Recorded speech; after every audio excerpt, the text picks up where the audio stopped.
श्रीवन्दे विष्णुं भवभयहरणं सर्वलोकैकनाथम्। आज वैशाख शुक्ल पक्ष पूर्णिमा तिथि के दिन भगवान श्री सत्यनारायण जी का कथा शुरू होने जा रहा है। भगवान श्री सत्यनारायण जी का कथा सुनने एवं करने का विशेष फल है। भगवान की कृपा से, सत्यनारायण भगवान की कृपा से निसंतान को पुत्र की प्राप्ति होती है और सभी सुख भोग करके भगवान श्री सत्यनारायण जी को वैकुंठ लोक की प्राप्ति होती है। पहला अध्याय। बोले श्री सत्यनारायण भगवान की जय। पहला अध्याय। व्यास जी ने कहा, एक समय नैमिषारण्य तीर्थ में शौनक आदि 88,000 ऋषियों ने पुराण वेत्ता श्री सूत जी से पूछा, हे सूत जी, इस कलयुग में वेद विद्या रहित मनुष्यों को प्रभु भक्ति किस प्रकार मिलेगी। वेद विद्या अर्थात जो विद्या जिसने प्राप्त नहीं किया हो, जो वेद का ज्ञाता नहीं हो, उन मनुष्यों को हरि की भक्ति किस प्रकार से मिलेगी तथा उन मनुष्यों का उद्धार कैसे होगा। श्रेष्ठ मुनि, कोई ऐसा व्रत अथवा तप कहिए जिसके करने से थोड़े ही समय में पुण्य की प्राप्ति हो तथा मनोवांछित फल की भी प्राप्ति हो। ऐसी कथा सुनने की हमारी प्रबल इच्छा है। सर्वशास्त्र ज्ञाता श्री सूत जी ने कहा, हे वैष्णवों में पूज्य, आप सबने प्राणियों के हित की बात पूछी है। अब मैं उस श्रेष्ठ व्रत को आप लोगों से कहूँगा जिसे नारद जी ने श्री लक्ष्मी नारायण भगवान से पूछा था और श्री लक्ष्मीपति ने मुनि श्रेष्ठ नारद जी से कहा था। यह कथा ध्यान से सुने। बोले श्री सत्यनारायण भगवान की जय। एक समय योगी राज नारद दूसरों के हित की इच्छा से सभी लोकों में घूमते हुए मृत्यु लोक में आ पहुँचे।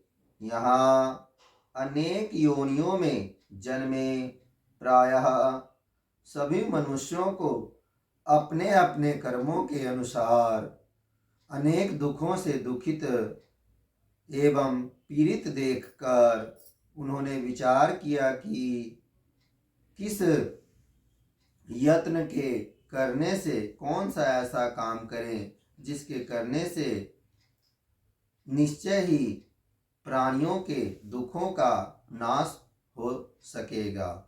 ऐसा मन में विचार कर श्री नारद मृत्यु विष्णु लोक गए। वहाँ उन्होंने देखा कि भगवान श्वेत वर्ण और 4 भुजाओं वाले देवों के ईश भगवान नारायण को, जिनके हाथों में शंख चक्र गदा और पद्म थे। जब नारद जी विष्णु लोक को गए तो उन्होंने भगवान के रूप को देखा। भगवान का रूप श्वेत वर्ण का है। भगवान अपने हाथों में शंख चक्र और गदा धारण किए हुए हैं तथा वरमाला पहने हुए हैं। नारद जी भगवान को देख करके स्तुति करने लगे। हे भगवान, आप अत्यंत शक्ति से संपन्न हैं। मन तथा वाणी भी आपको नहीं पा सकती। आपका आदि मध्य अंत भी नहीं हैं। आप निर्गुण स्वरूप सृष्टि के कारण भक्तों के दुखों को नष्ट करने वाले हो। आपको मेरा नमस्कार है। नारद जी से इस प्रकार की स्तुति सुनकर विष्णु भगवान बोले, हे मुनि श्रेष्ठ, आपके मन में क्या है? आपका किस काम के लिए यहाँ आगमन हुआ है? निसंकोच कहें। तब नारद मुनि ने कहा, मृत्यु लोक में सब मनुष्य जो अनेक योनियों में पैदा हुए हैं, अपने अपने कर्मों के द्वारा अनेक प्रकार के दुखों से दुखी हो रहे हैं। हे नाथ, यदि आप मुझ पर दया रखते हो तो बताइए कि उन मनुष्यों के सब दुख थोड़े ही प्रयत्न से कैसे दूर हो सकते हैं। श्री विष्णु भगवान ने कहा, हे नारद, मनुष्यों की भलाई के लिए तुमने यह बहुत अच्छा प्रश्न किया है। जिस व्रत के करने से मनुष्य मोह से छूट जाता है, यह व्रत मैं तुमसे कहता हूँ। सुनो, बहुत पुण्य देने वाला, स्वर्ग तथा मृत्यु लोक दोनों में दुर्लभ एक उत्तम व्रत है, जो आज मैं प्रेम बस होकर तुमसे कहता हूँ। श्री सत्यनारायण भगवान का यह व्रत विधि विधान पूर्वक संपन्न करके मनुष्य इस धरती पर सुख भोग कर मरने पर मोक्ष को प्राप्त होता है। बोले श्री विष्णु भगवान की जय। मेरे बांके बिहारी लाल, तो इतना ना करियो सिंगार, नजर तोहे लग जाएगी, नजर तोहे लग जाए। श्री सत्यनारायण भगवान की जय। श्री विष्णु भगवान के वचन सुनकर नारद मुनि बोले, हे भगवान, उस व्रत का फल क्या है? क्या विधान है? इससे पूर्व किसने यह व्रत किया और किस दिन यह व्रत करना चाहिए? कृपा मुझे विस्तार से बताएं। श्री विष्णु भगवान ने कहा, हे नारद, दुख शोक आदि दूर करने वाला यह व्रत सब स्थानों पर विजय है। मनुष्य किसी भी दिन भक्ति और श्रद्धा के साथ श्री सत्यनारायण भगवान का व्रत कर सकता है। श्री सत्यनारायण भगवान की कृपा से सभी मनुष्यों की सुख शांति की प्राप्त होती है। श्री सत्यनारायण भगवान की संध्या के समय ब्राह्मणों और बंधुओं के साथ धर्म परायण होकर पूजा करें। भक्ति भाव से 9 वेद, केले का फल, शहद, घी, शक्कर अथवा गुड़, दूध और गेहूं का आटा सवाया लेवे। गेहूं के अभाव में साठी का चूर्ण भी ले सकते हैं। इन सबको भक्ति भाव से भगवान को अर्पण करें। बंधु बांधवों सहित ब्राह्मणों को भोजन कराएं। इसके पश्चात स्वयं भोजन करें। रात्रि में हरि नाम का संकीर्तन करें। फिर सत्यनारायण भगवान का स्मरण करते हुए समय व्यतीत करें। इस तरह जो मनुष्य व्रत करेंगे उनका मनोरथ निश्चय ही पूर्ण होगा। हे भक्तराज, तुमसे तो विकराल कलिकाल के कर्म छिपे नहीं हैं। खान पान और आचार विचार को चाहते हुए भी पवित्रता न रख पाने के कारण, क्योंकि जीव मेरा नाम स्मरण करके ही अपना लोक परलोक सवार सकेंगे। भगवान कहते हैं कि हे नारद, तुम्हें पता ही है कि कलयुग में मनुष्य सिर्फ नाम स्मरण करने से ही परलोक सवार सकेंगे, अर्थात वैकुंठ को प्राप्त कर सकेंगे। इसलिए मनुष्यों को हरि नाम संकीर्तन करते रहना चाहिए। बोले श्री विष्णु भगवान की जय।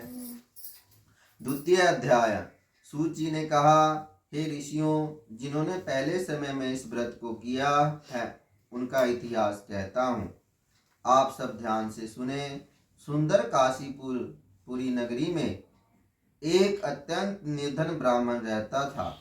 वह ब्राह्मण भूख और प्यास से बेचैन होकर नित्य पृथ्वी पर घूमता था। ब्राह्मणों से प्रेम करने वाले श्री विष्णु भगवान ने ब्राह्मण को दुखी देखकर एक दिन बूढ़े ब्राह्मण का रूप धारण कर निर्धन ब्राह्मण के पास जाकर आदर के साथ पूछा, हे विप्र, तुम नित्य ही दुखी होकर पृथ्वी पर क्यों घूमते हो? हे श्रेष्ठ ब्राह्मण, यह सब मुझसे कहो, मैं सुनना चाहता हूँ। बोले श्री विष्णु भगवान की जय। ब्राह्मण बोला, मैं दरिद्र हूँ, मेरे पास में कोई धन नहीं है, मैं निर्धन हूँ, भिक्षा के लिए पृथ्वी पर घूमता हूँ। हे भगवान, यदि आप इससे छुटकारा पाने का कोई उपाय मुझे बताएं तो मैं अवश्य करूँगा। वृद्ध ब्राह्मण का रूप धारण किए हुए श्री विष्णु भगवान ने कहा, हे ब्राह्मण, श्री सत्यनारायण भगवान मनोवांछित फल देने वाले हैं, इसलिए तुम उनका पूजन करो, जिसके करने से मनुष्य सब दुखों से मुक्त हो जाता है। इसी के साथ दरिद्र ब्राह्मण को व्रत का सारा विधान बतलाकर बूढ़े ब्राह्मण का रूप धारण करने वाले श्री सत्यनारायण भगवान अंतर ध्यान हो गए, अर्थात वहां से चले गए। जिस व्रत को वृद्ध ब्राह्मण ने बतलाया है, मैं उसको अवश्य करूँगा, यह निश्चय कर वह दरिद्र ब्राह्मण घर गया। परंतु उस रात्रि उस दरिद्र ब्राह्मण को नींद नहीं आई। अगले दिन वह जल्दी उठा और श्री सत्यनारायण भगवान का व्रत करने का निश्चय मन में संकल्प कर भिक्षा मांगने के लिए चल दिया। उस दिन उसको भिक्षा में बहुत सा धन मिला, जिससे उसने सत्यनारायण भगवान का पूजन का सामान खरीदा और घर आकर भगवान श्री सत्यनारायण का व्रत किया। इसके करने से वह दरिद्र ब्राह्मण सब दुखों से छूटकर अनेक प्रकार की संपत्तियों से युक्त हो गया। उस समय से वह विप्र, वह सखा, हर महीने श्री सत्यनारायण भगवान का व्रत करने लगा। सत्यनारायण भगवान के व्रत को जो शास्त्र विधि के अनुसार श्रद्धा पूर्वक करेगा, वह सब पापों से छूटकर मोक्ष को प्राप्त होगा। आगे जो मनुष्य पृथ्वी पर श्री सत्यनारायण भगवान का व्रत करेगा, वह सब दुखों से छूट जाएगा। इस तरह नारद जी से श्री सत्यनारायण भगवान का कहा हुआ यह व्रत मैंने तुमसे कहा। हे सखा, अब आप और क्या सुनना चाहते हैं, मुझे बताएं। ऋषियों ने कहा, हे मुनिवर, संसार में इस विप्र से सुनकर किस किस ने इस व्रत को किया, हम सब सुनना चाहते हैं। इसके लिए हमारे मन में श्रद्धा भक्ति है। श्री सूत जी ने कहा, हे मुनियों, जिस जिस प्राणी ने इस व्रत को किया है, उन सब की कथा सुनो। एक समय वह ब्राह्मण धन और ऐश्वर्य के अनुसार बंधु बांधवों के साथ अपने घर पर व्रत कर रहा था। उसी समय एक लकड़ी बेचने वाला बूढ़ा व्यक्ति आया। उसने सिर पर रखा लकड़ियों का गट्ठर बाहर रख दिया और सखा के मकान में, विप्र के मकान में चला गया। प्यास से दुखी लकड़हारे ने विप्र को व्रत करते देखा। वह प्यास को भूल गया। उसने विप्र को नमस्कार किया और पूछा, हे सखा, यह आप किसका पूजन कर रहे हैं? इस व्रत को करने से क्या फल मिलता है? कृपा करके मुझे बताएं। ब्राह्मण ने कहा, सब मनोकामनाओं को पूरा करने वाला यह श्री सत्यनारायण भगवान का व्रत है। इनकी ही कृपा से मेरे यहाँ धन धान्य आदि की वृद्धि हुई है। विप्र से इस व्रत के बारे में जानकर वह लकड़हारा बहुत प्रसन्न हुआ।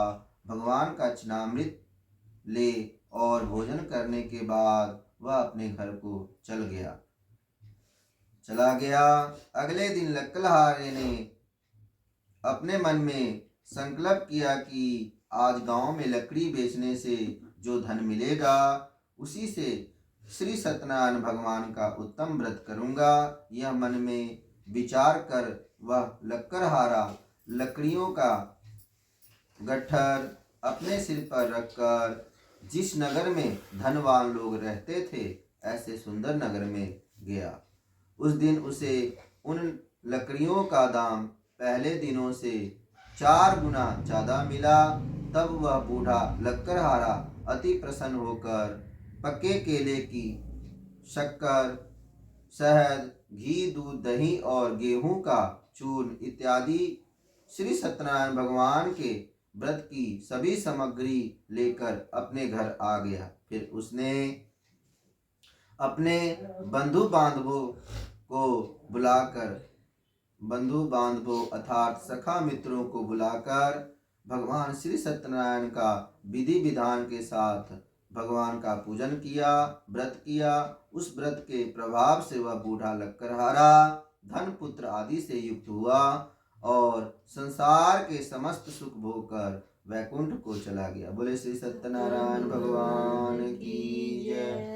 कभी राम बन के कभी श्याम बन के चले आना, प्रभु जी चले आना। कभी राम बन के चले आना। बोले श्री सत्यनारायण भगवान की जय। तृतीय अध्याय। श्री सूत जी ने कहा, हे श्रेष्ठ मुनियों, अब आगे की कथा कहता हूँ। पूर्व काल में उल्कामुख नाम का एक महान बुद्धिमान राजा था। वह सत्य वक्ता और जितेंद्रिय था। प्रतिदिन देव स्थानों पर जाता तथा गरीबों को धन देकर उनके कष्ट दूर करता था। उसकी पत्नी कमल के समान मुख वाली और सती साध्वी थी। भद्रशिला नदी के तट पर उन दोनों ने श्री सत्यनारायण भगवान का व्रत किया। उस समय वहां साधु नामक एक वैश्य आया। उसके पास व्यापार के लिए बहुत सा धन था। वह वैश्य नाव को किनारे पर ठहराकर राजा के पास आया। राजा को व्रत करते हुए देखकर उसने विनय के साथ पूछा, हे राजन, भक्ति युक्त चित्त से यह आप क्या कर रहे हैं?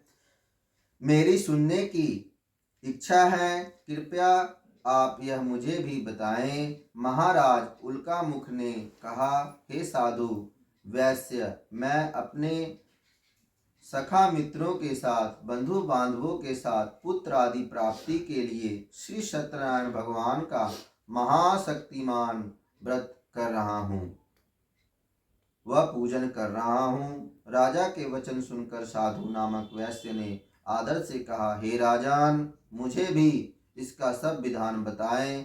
मैं भी आपके कहने के अनुसार इस व्रत को करूँगा। मेरे भी कोई संतान नहीं है। मुझे विश्वास है इससे निश्चय ही मेरे भी संतान होगी। राजा से सब विधान सुन व्यापार से निवृत्त हो वह वैश्य आनंद के साथ अपने घर आया। वैश्य ने अपनी पत्नी से संतान देने वाले उस व्रत का समाचार सुनाया और प्रण किया कि जब मेरे संतान होगी तब मैं इस व्रत को करूँगा। साधु ने यह वचन अपनी पत्नी लीलावती से भी कहे। एक दिन उसकी पत्नी लीलावती आनंदित हो संसारिक धर्म में प्रवृत्त होकर भगवान श्री सत्यनारायण की कृपा से गर्भवती हो गई। 10वें महीने में उसने एक सुंदर कन्या को जन्म दिया। वह कन्या इस तरह बढ़ने लगी जैसे शुक्ल पक्ष का चंद्रमा बढ़ता है। कन्या का नाम कलावती रखा गया। तब लीलावती ने मीठे शब्दों में अपने पति को स्मरण दिलाया कि आपने जो श्री सत्यनारायण भगवान का संकल्प किया था कि मेरे कोई संतान होगी तो मैं व्रत करूंगी, अब आप उसे पूरा कीजिए। साधु वैश्य ने कहा, हे विप्र, मैं कन्या के विवाह पर इस व्रत को करूंगा। इस प्रकार अपनी पत्नी को आश्वासन दे वह व्यापार करने चला गया। बोले श्री सत्यनारायण भगवान की जय। कलावती प्रीतगृह में वृद्धि को प्राप्त हो गई।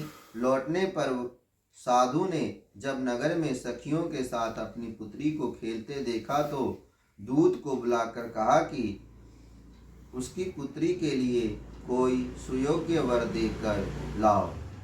साधु नामक वैश्य की आज्ञा पाकर दूत कंचन नगर पहुंचा और बड़ी खोज और देखभाल के बाद वैश्य की लड़की के लिए एक सुयोग्य वणिक पुत्र को ले आया। उस सुयोग्य लड़के को देखकर साधु नामक वैश्य ने अपने बंधु बांधवों सहित प्रसन्नचित्त होकर अपनी पुत्री का विवाह उसके साथ कर दिया।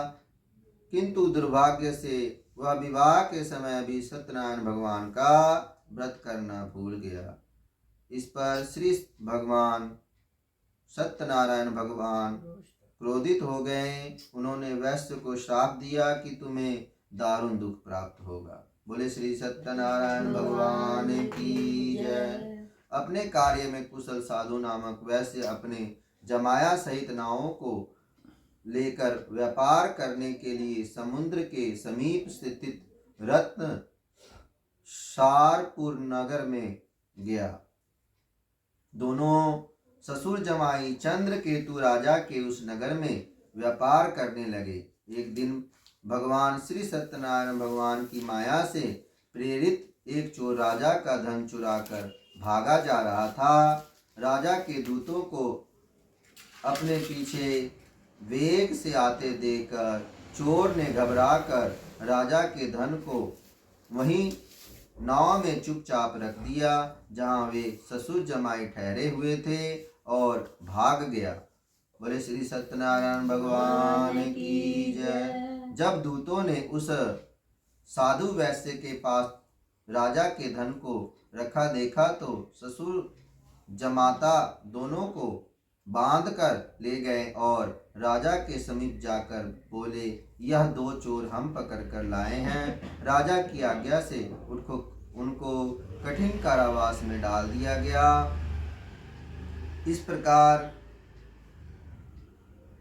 जितना धन लिया था उसका सारा धन छीन लिया गया। भगवान श्री सत्यनारायण के माया के द्वारा उसकी पत्नी भी लीलावती व पुत्री कलावती भी घर पर बहुत दुखी हुई। उनके घर में रखा धन चोर चुरा कर ले गए। शारीरिक व मानसिक पीड़ा तथा भूख प्यास से अति दुखित हो भोजन की चिंता में कलावती कन्या एक ब्राह्मण के घर गई। उसने भगवान ब्राह्मण को श्री सत्यनारायण भगवान का व्रत करते देखा। उसने कथा सुनी तथा प्रसाद ग्रहण कर रात को घर आई। माता ने कलावती से पूछा, हे पुत्री, तू अब तक कहाँ रही? वह तेरे मन में क्या है? कलावती बोली, हे माता, मैंने एक ब्राह्मण के घर श्री सत्यनारायण भगवान का व्रत होते देखा है। कन्या के वचन सुनकर लीलावती ने सत्यनारायण भगवान के पूजन की तैयारी की।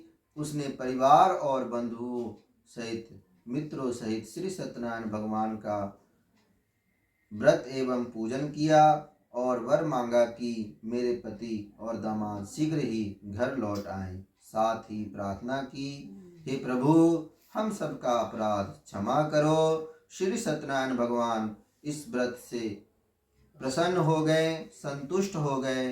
उन्होंने राजा चंद्रकेतु को स्वप्न में दर्शन देकर कहा, हे राजन, जिन दोनों वैश्यों को तुमने बंदी बना रखा है वे निर्दोष हैं। उन्हें प्रातः ही छोड़ दो। उनका सब धन जो तुमने ग्रहण किया है लौटा दो, अन्यथा मैं तेरा धन, राज्य, पुत्र आदि सब नष्ट कर दूंगा। राजा से ऐसे वचन कहकर भगवान अंतर ध्यान हो गए। बोले श्री सत्यनारायण भगवान की जय। प्रातः काल राजा चंद्रकेतु ने सभा में सबको अपना स्वप्न सुनाया और सैनिकों को आज्ञा दी कि दोनों वणिक पुत्रों को कैद से मुक्त कर सभा में लाया जाए। दोनों ने आते ही राजा को प्रणाम किया।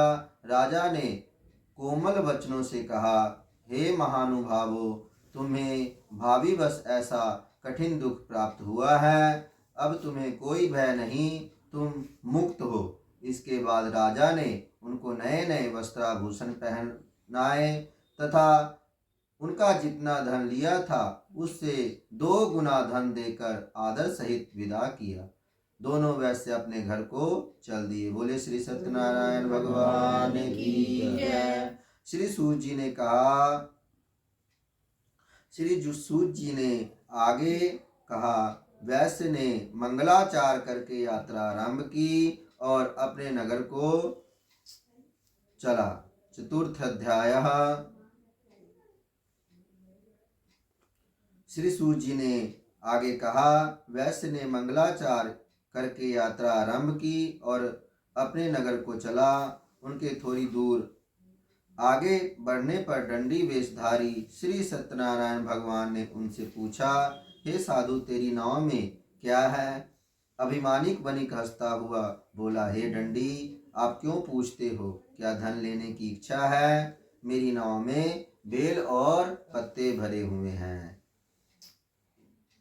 वैश्य के कठोर वचन सुनकर दंडी वेशधारी श्री सत्यनारायण भगवान ने कहा, तुम्हारा वचन सत्य हो। ऐसा कहकर वह वहां से चले गए और कुछ दूर जाकर समुद्र के किनारे बैठ गए।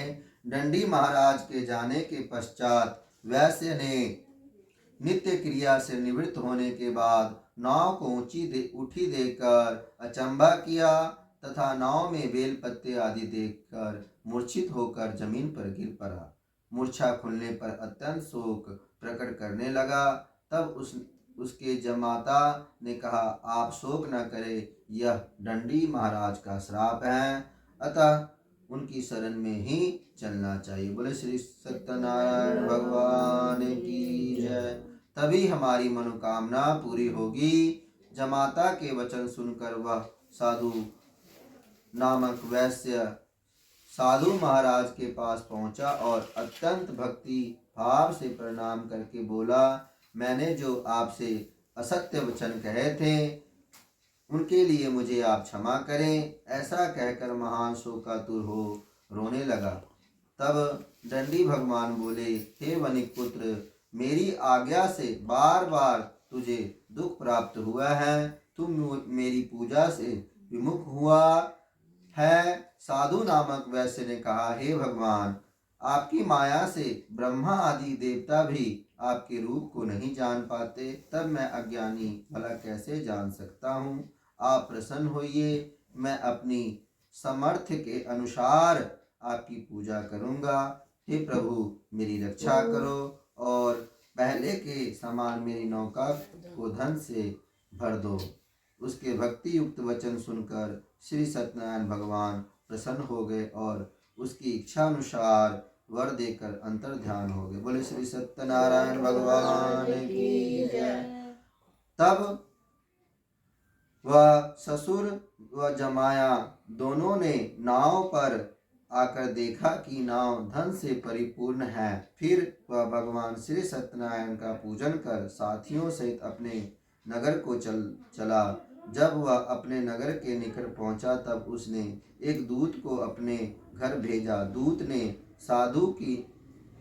साधु नामक वैश्य के घर जाकर उसकी पत्नी को नमस्कार किया और कहा, आपके पति अपने दामाद सहित इस नगर के समीप आ गए हैं। लीलावती और उसकी कन्या कलावती उस समय भगवान का पूजन कर रही थी। दूत का वचन सुनकर साधु की पत्नी ने बड़े हर्ष के साथ सत्यदेव श्री सत्यनारायण भगवान का पूजन पूर्ण किया और अपने पुत्री से कहा, मैं अपने पति के दर्शन को जाती हूँ, तू कार्य पूर्ण कर शीघ्र आ जाना। परंतु कलावती पूजन एवं प्रसाद छोड़कर अपने पति के दर्शन के लिए चली गई। प्रसाद की अवज्ञा के कारण श्री सत्यनारायण भगवान रुष्ट हो गए। उसके पति को नाव सहित पानी में डुबो दिया। कलावती अपने पति को न देखकर रोती हुई जमीन पर गिर पड़ी। नौका को डूबा हुआ तथा कन्या को रोती हुई देख साधु नामक वैश्य दुखित हो बोला, हे प्रभु, मुझसे या मेरे परिवार से जो भूल हुई है उसे क्षमा करो। उसके दीन वचन सुनकर सत्यनारायण भगवान प्रसन्न हो गए।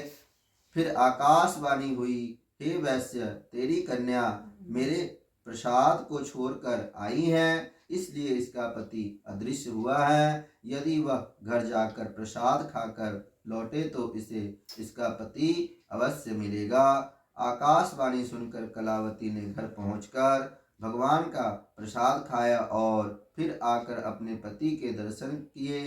तत्पश्चात साधु वैश्य ने वहीं बंधु बांधवों सहित सत्यनारायण भगवान का विधि पूर्वक पूजन किया। वह इस लोक का सुख भोग कर अंत में स्वर्ग लोक को गया। बोले श्री सत्यनारायण भगवान की जय। पंचम अध्याय। श्री सूत जी ने आगे कहा, हे ऋषियों, मैं और भी कथा कहता हूँ, सुनो। प्रजापालन में लिंग तुंगध्वज नाम का एक राजा था। उसने भगवान सत्यदेव का प्रसाद त्याग कर बहुत दुख पाया। एक समय राजा वन में वन्य पशुओं को मारकर वर के वृक्ष के नीचे आया। वहां उसने ग्वालों को भक्ति भाव से बंधु बांधवों सहित श्री सत्यनारायण जी का पूजन करते देखा, परंतु राजा देखकर भी अभिमानवश न तो वहां गया और न ही श्री सत्यनारायण भगवान को नमस्कार किया।